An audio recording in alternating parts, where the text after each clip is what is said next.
সকালে খাওয়া দাওয়া কমপ্লিট হয়ে গেছে, আর খাওয়া দাওয়া কমপ্লিট করে দেখো দুপুরে রান্না করতে চলে এসেছি। আর আজকে সোমবার, সোমবার মানেই জমিয়ে খাওয়া দাওয়া করার দিন, কারণ সোমবারে কিন্তু আমার বরের ছুটি থাকে, সেই জন্য আমাদের সোমবারে করেই কিন্তু ভালো মন্দ রান্না করে জমিয়ে খাওয়া দাওয়া হয়।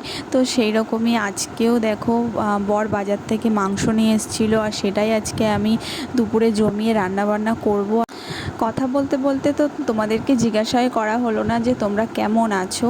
তো হ্যালো এভরিওয়ান, কেমন আছো সবাই? আশা করছি সবাই ভালো আছো, আর আমিও অনেকটাই ভালো আছি। কথা বলতে বলতে দেখো এদিকে কিন্তু তেলটাও গরম হয়ে গেছে, আর আমি কিন্তু আলুগুলোও তেলের মধ্যে ছেড়ে দিয়েছি। আর আলুগুলো কিন্তু অনেকটা বড় বড় করে কেটেছি, যেহেতু প্রেশার কুকারে দেওয়া হবে। আর খাসির মাংসতে না একটু আলু বড় বড় থাকলেই ভালো লাগে, নাহলে খেতে অতটা ভালো লাগে না। আর এদিকে আমি মাংসগুলো ভালো করে পরিষ্কার করে নিচ্ছিলাম, যে লোম টোম আছে কিনা সেগুলো দেখে নিচ্ছিলাম। তো তারপর দেখো এই যে হাড়ের এই জিনিসটা, এটাকে কী বলে আমি জানি না, তো সেটাই তখন আমি বলছিলাম ভিডিওতে যে এইটা কিন্তু খেতে খুবই ভালো লাগে। তোমাদের কার কার ভালো লাগে কমেন্ট করে জানিও। তো যাই হোক, দেখো আজকে কিন্তু আমি শিলেই মশলা বাটছি, মিক্সিতে মশলা করব না। বাড়িতে যখনই মাংস আনা হয় আমি কিন্তু এরকম শিলেই মশলাটা করে নিই। আর মাংসতে যখন রসুন বাটা দিই তখন কিন্তু আমি রসুনটা পুরোপুরিভাবে বাটি না, এরকম হালকা হালকা করে বেটে নিই, মানে হালকা এরকম জাস্ট নর্মালি ভেঙে নিই। রসুনটা পুরোপুরি পেস্ট করে নিলে কিন্তু মাংসটা অতটা টেস্ট হয় না, ওর জন্য ওইভাবে বেটে নিই। আর আমি জিরেগুলো আগে থেকে ভিজিয়ে নিয়েছিলাম। আর এদিকে আমার কড়াইতে আলু বসানো ছিল, সেগুলো আমার দেখো আমার বর কিন্তু আলুটা তুলে ওখানে জিরে তেজপাতা আর শুকনো লঙ্কা ফোড়ন দিই। আর এদিকে আমি শিলে মশলাটা করে নিচ্ছিলাম, আর প্রচণ্ড পরিমাণে কষ্ট হচ্ছিল বাটতে। তো যারা যারা এরকম শিলে মশলা করো তারা তো জানোই যে শিলে মশলা বাটতে কতটা কষ্ট হয়। তো আমারও খুবই কষ্ট হচ্ছিল, কিন্তু শিলে মশলা করলে রান্নাটার টেস্টটা কিন্তু অনেকটাই সুন্দর হয়। আর যখন সবাই খেয়ে খুব ভালো বলবে তখন কিন্তু আর এই কষ্টটা কষ্ট বলে মনেই হবে না, তখন কিন্তু খুবই ভালো লাগবে। আমি কিন্তু শিলে আদা রসুন আর জিরেই বেটে নিয়েছিলাম, কিন্তু লঙ্কাগুলো কিন্তু আমি শিলে বাটিনি, কারণ লঙ্কা বাটতে গেলে কিন্তু হাত তো একটু লাগবেই, আর হাতে আমার লঙ্কা লাগলে প্রচণ্ড পরিমাণে জ্বালা করে, যার জন্য আমি লঙ্কাটাই শুধু মিক্সিতেই বেটে নিয়েছিলাম। আর এদিকে দেখো আমার বর কিন্তু তেলের মধ্যে জিরে তেজপাতা শুকনো লঙ্কা ফোড়ন দিয়ে পেঁয়াজগুলোও ছেড়ে দিয়েছে, যার জন্য আমি এদিকে যেহেতু করছিলাম আর ও এদিকে এসে হাত একটু লাগিয়েছে, ওর জন্য কিন্তু অনেকটা তাড়াতাড়ি রান্না হয়ে গেছিলো।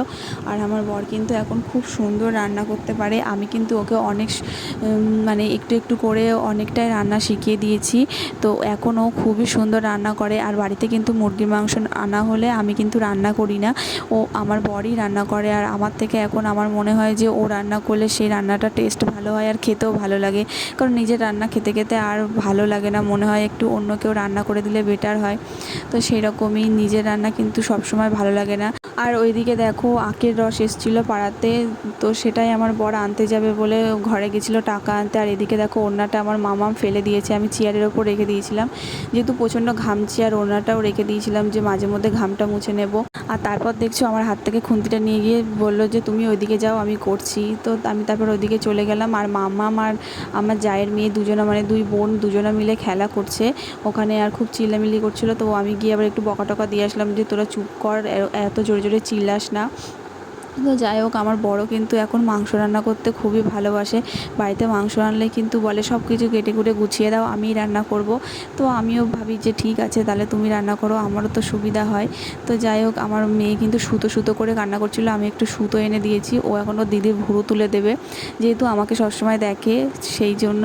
তো তারপর দেখো ও তো রান্না করছে, আর আমি এদিকে মাংসটা ভালো করে জল দিয়ে পরিষ্কার করে ধুয়ে নিচ্ছিলাম।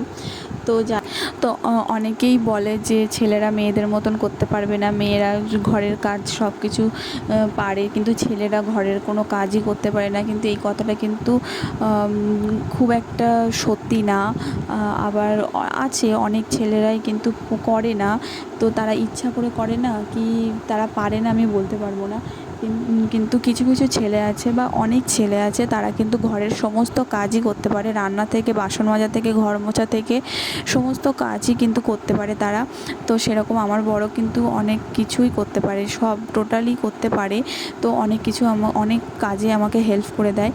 তো মামামকে স্নানও করিয়ে দেয়, গা মুছিয়ে দেয়, মানে টোটালি অনেক কিছুই টুকটাক সব কিছুতে আমাকে হেল্প করে দেয়। তারপর দেখো আমি কিন্তু সব কিছু মশলার মধ্যে দিয়ে কিন্তু কষানো শুরু করে দিয়েছি। আর সেদিনকে রান্নাটা কিন্তু দারুণ হয়েছিল। তো স্পেশালি আমার বর কিন্তু প্রচণ্ড ভালো বলেছে আমাকে যে রান্নাটা খুবই ভালো হয়েছে। তো তারপর দেখো এদিকে আমার কষানোটা মোটামুটি অনেকটাই হয়ে গেছে।